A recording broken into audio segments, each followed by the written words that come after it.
Friends, అందరూ బాగున్నారా? మీ అందరికీ వినాయక చవితి శుభాకాంక్షలు. ఈ సందర్భంగా ఒక మంచి కథ చెబుతాను, వినండి ఫ్రెండ్స్. కథ పేరు ఏంటంటే వినాయక చవితి వేళన జ్ఞానోదయం. ఒక ఊరిలో చాలా చలాకీగా ఉండే పిల్లల గుంపు ఒకటి ఉండేది. వాళ్లకు ఆటలంటే ప్రాణం, కానీ చదువును ఎప్పుడు కూడా తప్పించుకోవడం అలవాటు. చదువు అంటేనే వాళ్ళు అంత దూరం పరిగెత్తేవారు, ఆటలంటే మాత్రం ముందుకు వచ్చేవారు. ఎప్పుడు కూడా ఆటలోనే మునిగిపోయేవారు. ఒకరోజు ఏమైందంటే మనందరికీ ఇష్టమైన వినాయక చవితి పండుగ వచ్చింది. ఊరి పెద్దలు గణపయ్య విగ్రహాన్ని తీసుకొచ్చి అందంగా అలంకరించి పూజలు చేయడం మొదలుపెట్టారు.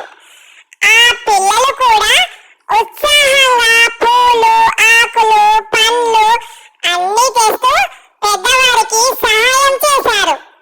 అప్పుడు ఒక చిన్న అబ్బాయి గణపతి దగ్గర కూర్చొని ఉన్న ఒక తాతయ్య, బామ్మలను ఇలా అడిగాడు. తాతయ్య, బామ్మ, ఆ వినాయకుడు ఎందుకు అంత పెద్ద తలతో చిన్న శరీరంతో ఉంటాడు అని. ఆ తాతయ్య, బామ్మ చిరునవ్వు నవ్వి ఇలా చెప్పారు. పిల్లలు, వినాయకుడి పెద్ద తల అనేది జ్ఞానం కోసం ఆలోచించు అని చెబుతుంది. ఆ చిన్న శరీరం అంటే చిన్నగా వినయంగా జీవించు అని గుర్తు చేస్తుంది.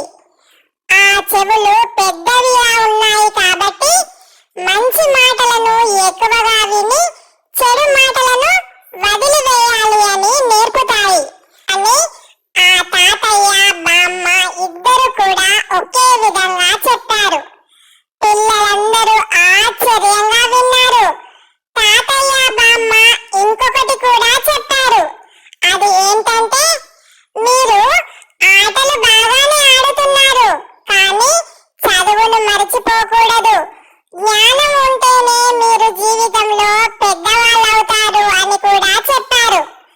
ఆ రోజు నుంచి ఆ ఊరి పిల్లలు ఆటలతో పాటు ప్రతిరోజు కూడా కొంతసేపు చదువుకు కూడా సమయాన్ని కేటాయించారు.